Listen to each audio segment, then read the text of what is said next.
আল্লাহ বলবেন, রে যুবক, নামাজ কেন পড়ো নাই, রোজা কেন রাখো নাই, আমি আল্লাহর হুকুম মতো জীবনটা কেন চালাও নাই? সন্তান আল্লাহর আদালতে মামলা দায়ের করে কোরআনের আয়াত আল্লাহ বলেন পেশ করবে আর বলবে, রব্বানা ইন্না আতা'না সাদাতানা ওয়া কুবারানা ফাআদাল্লুনাস সাবিলা। ও আল্লাহ, আমার কোনো দোষ নাই, আমি বেনামাজি হই নাই, আমার মুরব্বী আমার মা বাবা আমারে বেনামাজি বানাইছে, আমি রোজা থেকে মুক্ত হতাম না, আমার মা বাবা কোনোদিন আমারে রোজার দাওয়াত দেয় নাই, তোমার হুকুম পালনের দাওয়াত দেয় নাই, ঈমানের দাওয়াত দেয় নাই। ও আল্লাহ, আমার কোনো দোষ নাই। আল্লাহ বলবে, রে বান্দা, আমি আল্লাহ তোমাকে ভালো মন্দ যাচাই করার মতো একটা মেধা দিয়েছিলাম, ভালোটা তুমি গ্রহণ কেন করো নাই?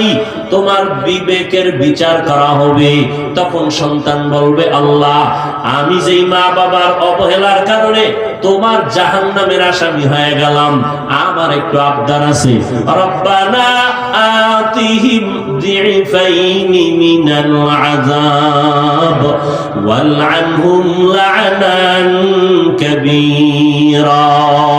আমাকে যেই শাস্তি দিবা তার ডবল শাস্তি আমার মা বাবা মুরব্বিদের দিতে হবে। কোরআন শরীফের আয়াত, সূরা আহজাব 67 নম্বর আয়াত। এই জন্য ঈমান আছে, নেক আমল করেন, জান্নাত পাওয়া যাবে না। ওয়াল আসরে সূরায় বলে আরো দুইটা দায়িত্ব আছে। ঈমান আমলের দাওয়াত অন্যকে দিবেন। অন্য কারা?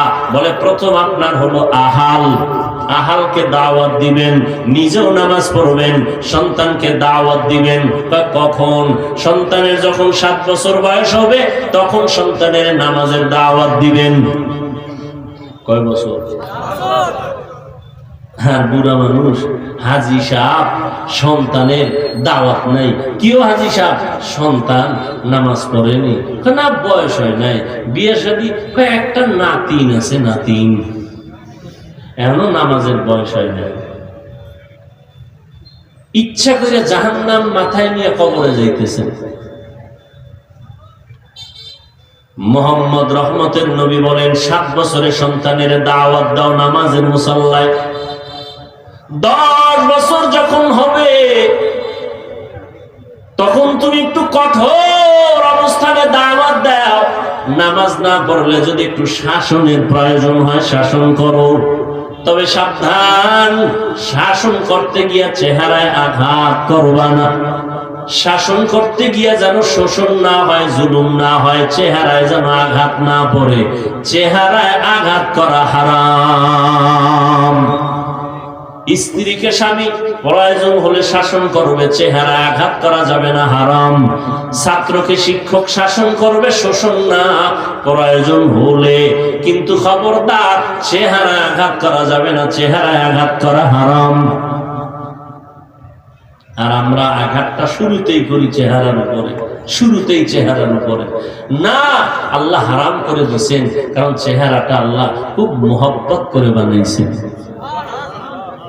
দেখেন না, এত রৌদ্র, এত বৃষ্টি, এত শীত, হাত মোজা পা মোজা, পুরা বডি পোশাক দিয়ে আটকানো, শরীরটা আটকানো, চেহারাটা খোলা, যত ধুলা চেহারায় লাগে, যত রৌদ্রের তাপ চেহারায়, যত ধুলাবালু চেহারায়, ঠান্ডার যত প্রখরতা চেহারায়।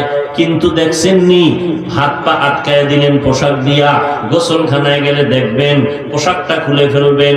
শরীরের মধ্যে যেই পরিমাণ ময়লা, সাবান না দিলে পরিচ্ছন্ন হয় না।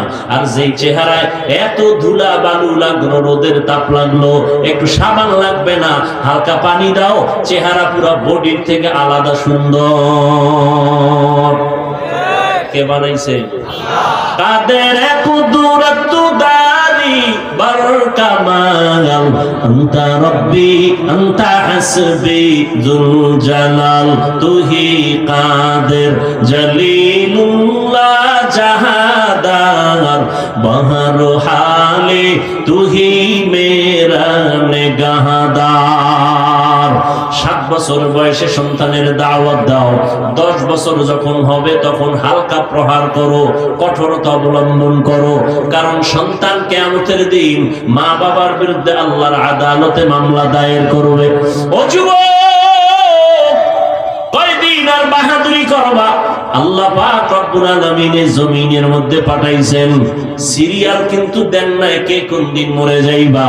আল্লাহ পাক বলেন, ও দুনিয়ার মানুষ, আমি তোমার যৌবন কালটারে বড় দামি বানায় দিছি। যৌবন কালে খেদমত করো, চাকরি করো, এই চাকরিটাও সবাই গ্রহণ করে। যৌবন কালে যত কাজ করো সবার কাছে পছন্দ। আমি আল্লাহর কাছেও তোমার যৌবন কালের ইবাদত বড় পছন্দ। যৌবনকালে হিসাব আল্লাহ দিবেন কিয়ামতের দিন। যৌবনটা তুমি কোন কাজে ব্যয় করেছো? ও যুবক বাবারা, একটু আগেই কিন্তু বলেছি, রহমতের নবী 1500 বছর আগে বলেছেন, যুবকেরা আমি মুহাম্মদের উপকার করেছে, বুড়ারা বিরোধিতা করেছে। আজকে যুবক তুমি কি করো? কয়দিন আর বাহাদুরি করবা? আল্লাহর মোহাব্বত অন্তরে জমা করে নাও, মা বাবার দোয়া নাও। আমি তোমাকে এতক্ষণ যে বয়ান শুনাইতেছি, শুনাইলাম, একবারও কিন্তু বলি নাই স্কুলে পড়া যাবে না, বলি নাই কলেজে পড়া যাবে না, বলি নাই আমার মতো টুপিওয়ালা হয়ে যাও, তাও বলি নাই পীরের কাছে না গেলে তোমার কপাল পুড়ে যাবে, একবারও বলি নাই তুমি তাবলীগ না করলে জাহান্নামে যাইবা, একবারও বলি নাই আমি কওমি মাদ্রাসার সন্তান, একবারও বলি নাই কওমি মাদ্রাসায় না পড়লে তোমার শিক্ষা থাকবে না, তাও বলি নাই। আমি তোমাকে কি বলতে চাই, একটা কথা, তুমি ইঞ্জিনিয়ারিং পড়ো, ধন্যবাদ, আলহামদুলিল্লাহ, স্কুলে পড়ো, বাধা নাই, কলেজে পড়ো, বাধা নাই, চাকরি করো, বাধা নাই, তুমি ডাক্তারি পড়ো, কোনো বাধা নাই। তোমার একজন ডাক্তার হও, আমি দোয়া করি, একজন ইঞ্জিনিয়ার হও, দোয়া করি। তুমি লেখাপড়া করে এসপি হও, ডিসি হও, এমপি হও, মন্ত্রী হও, তবে একটা দাবি, বেয়াদব হইও না। বেয়াদব আল্লাহর রহমত থেকে বঞ্চিত। তুমি ডাক্তারি পড়ো আর যাই পড়ো, মা বাবার সাথে যেন বেয়াদবি না হয়, শিক্ষকের সাথে যেন বেয়াদবি না হয়, মুরব্বীদের সাথে যেন কখনো বেয়াদবি না হয়। কারণ মুরব্বীরা যদি অন্তরে কষ্ট পায়, শিক্ষক যদি তোমার কথায় অন্তরে কষ্ট পায়, মা বাবায় যদি কষ্ট পায়, তুমি যত বড় শিক্ষা অর্জন করো, আল্লাহর কসম একবার, আল্লাহর কসম দুইবার, আল্লাহর কসম তিনবার, ওয়াল্লাহি বিল্লাহি তাআলা, যদি তুমি মুরব্বীদের বরদোয়া নাও, মা বাবার বরদোয়া, জীবনে সম্মানের চেয়ারে তোমাকে আল্লাহ বসাবেন না। আর আল্লাহর কাছে গভীর রজনীতে যদি কান্না করে বলো, হে মালিক আমাকে তুমি মাফ করে দাও, আল্লাহর কসম তোর কপালে ক্ষমাও আসবে না, কারণ মা বাবায় যদি ক্ষমা না দেয় আল্লাহ ক্ষমা দিবেন না, কারণ এটা বান্দার হক, বান্দার হক আমার আল্লাহ ক্ষমা দিবেন না বান্দা যদি না দেয়। শিক্ষকের সাথে যদি বেয়াদবি করো, শিক্ষক যদি ক্ষমা না দেয় আল্লাহ ক্ষমা দিবেন না। মুরব্বীদের সাথে যদি বেয়াদবি করো, মুরব্বী ক্ষমা না দেওয়া পর্যন্ত আল্লাহ ক্ষমা দিবেন না। আজকে মাস্তানি ভাব যতই দেখাও না কেন, গাড়ির চাকার তলে পড়িয়ে গেলে তোর মাস্তানি শেষ হয়ে যাবে। ও যুবক বাবারা, আমাদের পরিচয় কে তাবলীগ, কে চরমনাই, কে পীরের মুরিদ, কে স্কুলে পড়ে, কে মাদ্রাসায় পড়ে না, এটা না। আমাদের পরিচয় ভালো করে শুনো, তোমার আল্লাহ আমার আল্লাহ দুই নাকি এক? তোমার আমার নবী, তোমার আমার কোরআন, তোমার আমার ধর্ম, তোমার আমার কাবা, তোমার আমার দুনিয়াতে আসার সিস্টেম, নাকি তোমরা লঙ্গি পরে আসছো? আসার সিস্টেমও এক, যেদিন বিদায় হবে সেদিনের কাফন হবে কয়টা? 3টা। আমি বক্তার জন্য একটা বেশি, এমপি সাহেবের জন্য একটা বেশি, রিক্সা ড্রাইভার গরিব তার একটা কম। এমপির জন্য 3টা সাদা কাফন, গরিব যদি মরে যায় তার জন্য 3টা সাদা কাফন। এমপি সাহেবের সম্মানে একটা কাফন বাড়ানো হবে না, রিক্সা ড্রাইভার গরিব হওয়ার কারণে একটা কাফন কমানো হবে না, কালার হবে আলাদা। কি হবে? কালারও কিন্তু এক। ওই কাফনের উপরে লেখা থাকবে এটা পীর সাহেবের লাশ, কোটিপতির লাশ। কাফনের ভেতরে গেলে সব এক হয়ে যাবে, কে ধনী কে গরিব, কে আলেম কে মূর্খ, কে ইমাম কে মুক্তাদি, কে ডাক্তার কে রোগী, সব একাকার হয়ে যাবে। তাহলে কাফনের কালারও এক, কবরের সাইজ হবে আলাদা না? তাও এক। কবরের ভেতরে মাটি দিয়া সব যখন চলে যাবে, প্রশ্ন করা হবে সবার বেলায় তিনটা, তাও এক। হুজুর গো প্রশ্ন আলাদা, তাবলীগওয়ালাদেরটা আলাদা, সবার বেলায় এক। আমাকেও যেই প্রশ্ন, আপনাদেরও একই প্রশ্ন। রবের পরিচয় দাও, ধর্মের পরিচয় দাও, রাহমাতুল লিল আলামিনের পরিচয় দাও। তিনটা প্রশ্ন আমাকেও করা হবে, আপনাদেরও করা হবে। ও যুবক, ও বৃদ্ধ বাবাজি, পর্দার আড়ালের আম্মা জান, দুনিয়াতে আপনি আমি যে লাইনেই থাকি না কেন, আপনার আমার আল্লাহ এক, নবী এক, কোরআন এক, ধর্ম এক, কালেমা, কাবা সব এক। কিন্তু দুঃখ, আপনাকে এত বয়ান কইরা বুঝান লাগে কেন আমাদের? এরপরও কিন্তু আপনি টুপি মাথায় দিতে চান না, আর আমি টুপি মাথার থেকে খুলতে চাই না।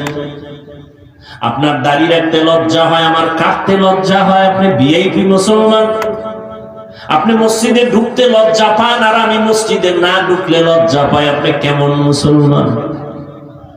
আপনি পর্দা করতে লজ্জা পান, আর আমি পর্দা না করলে লজ্জা পাই। কেমন মুসলমান রে বাবা? সারাটা বছর উলামায়ে কেরাম আপনাদের পেছনে ঘোরে আর বয়ান করে, পা ধরে ধরে বয়ান করে, একটা খারাপ আওয়াজ দেয় না।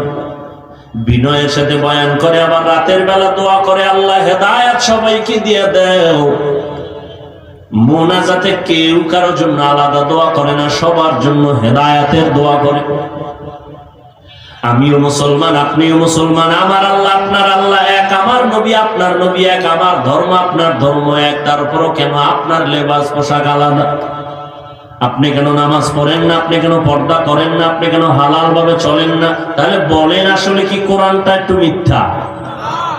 শুরুতেই তো বলেছিলাম ধরায় দেন, এখন আমি দাড়ি কেটে ফেলবো, নামাজ বাদ দিব, নাচ গান করবো, প্যান্ট শার্ট পরে যাও। কিন্তু পারবেন না, কেউ পারেও নাই। তাহলে একটু অন্তরকে জিজ্ঞাসা করেন, আপনার আসলে সমস্যাটা কোথায়? আপনি স্বীকারও করলেন কোরআন সত্য, হাদিস সত্য, আপনার আমার ধর্ম এক, আল্লাহ এক, নবী এক, কাবা এক, কোরআন এক, কালেমা এক, সব আপনি স্বীকার করার পরে কেন নামাজ পড়বেন না? বলেন বলেন, আপনি কেন নামাজ পড়বেন না? কারণটা কি? কেন আপনি পর্দা রক্ষা করে চলবেন না? কারণটা কি? তাহলে আমরা কি ভুলের মধ্যে আছি? তাও বলেন যে হ্যাঁ, আমরা নামাজ পড়ে ভুলের মধ্যে আছি। কই না তো, আল্লাহর রহমত, আল্লাহ সম্মানও কম দেয় নাই। এমপি সাহেব দেখলে সালাম দেয়, হুজুর দোয়া করবেন।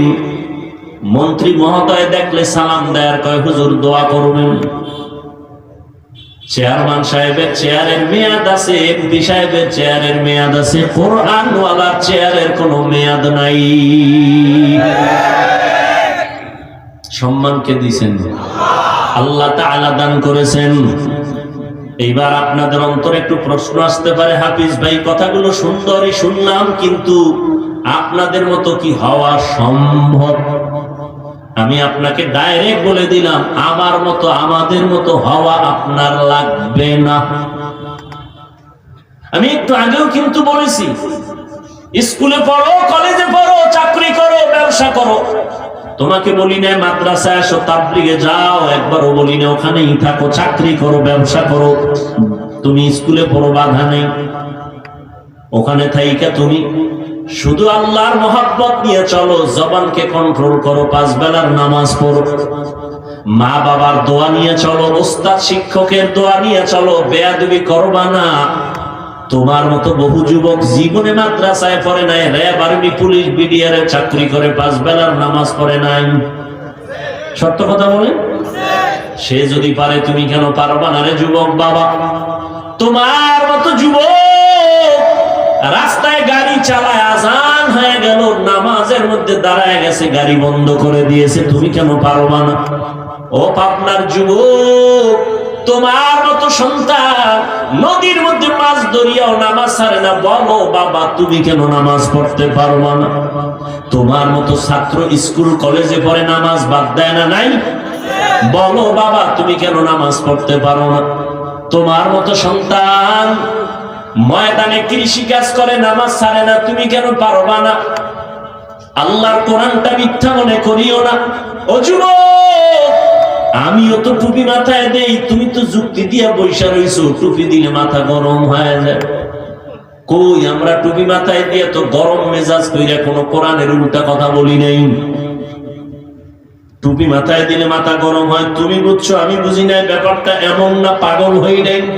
পাগল হইলে তুমি হইতে পারো, আমরা কোরআনওয়ালারা পাগল হতে পারি না। লম্বা জামাটা পরছি, তোমার শরীর গরম লাগে, আমার কাছে কি গরম লাগে না বাবা? তুমি যাও কুষ্টিয়া জেলা সদরে, যাও পাবনা জেলা সদরে কোর্টে গিয়া দেখো 40 ডিগ্রি সেলসিয়াস গরম চলতেছে, আরো বেশিও যদি চলে। ওকিল ব্যারিস্টার ওই আবা কাবা কোট আর মুজা শু পড়তে একবারও ভুল করে না। তখন তাদের গরম কই গেল? কয় না না, এটা আমাদের অভ্যাসে পরিণত করছি না, আমাদের জীবনের একটা সম্মানের চাওয়া পাওয়া, এটা আমাদের পাতেও চাকরি। তুমি যদি আসলে আমার নবীর মোহাব্বত নিয়ে চলতা, তাহলে তোমার মধ্যে এই অনুভূতিটা আসতো যে আমি মরিয়া গেল রসুলের আদর্শের বাইরে যাব না। তোমার পাও দইরা নামাজ পড়াইতে পারি না, আর আমারে দুনিয়ার সব দিলেও আমি এক বেলার নামাজ ছাড়তে পারি না, অথচ তুমি আমি এক আল্লাহর গোলাম, এক নবীর উম্মত। আসলে বিষয়টা কি? তুমি সব জানো, সব স্বীকার করো, এরপরও কেন আমল করতে চাও না? তোমার ভেতরে সেই আযাবের অনুভূতি আসে নাই? আল্লাহর আযাবের ভয় তোমার অন্তরে এখনো আসে না? ও যুবক, আমি যদি এখন প্যান্ট শার্ট টাই লাগায় রাস্তায় চলতাম, কেউ আমারে বাধা দিত না। কিন্তু এরপরও কেন নামাজ পড়ি? শীত কত কষ্ট, ফজরের নামাজে ঠান্ডা পানি দিয়েও জুমানায় নামাজ পড়তে কত কষ্ট। এত কষ্ট করিয়াও কত মানুষ আমগো গালাগালি করে। বেঈমান তো বাদ দিলাম, তোমরা কি পরিমাণ আমাদের বিরোধিতা করো, এরপরও কিন্তু টুপি ফেলাই না, নামাজ ছাড়ি না। এর একমাত্র কারণ আমার আল্লাহর কোরআন সত্য, আর আল্লাহর কোরআনে আল্লাহ জান্নাতের বয়ান করছেন, জাহান্নামেরও বয়ান করছেন, তাও সত্য। ইন্নাল আবরারা লাফি নাঈম ওয়া ইন্নাল ফুজ্জারা লাফি জাহিম। নেক আমলওয়ালারা জান্নাতের পথিক, যারা গুনাহ করবে তারা জাহান্নামের পথিক। কোরআনের বয়ান তাও সত্য। জান্নাতটা কেমন আরামের ঘর আল্লাহ তাও কোরআনে বয়ান করেছেন, সত্য। জান্নাতিন তাজরি মিন তাহতিহাল আনহার। আবার জাহান্নামটা গুনাহগারের জন্য কেমন ভয়ঙ্কর আল্লাহ কোরআনে বয়ান করেছেন। জাহান্নামের আগুন তো বড় ভয়ঙ্কর আগুন, যা সহ্য করা যাবে না। ও নবীর উম্মতের দল,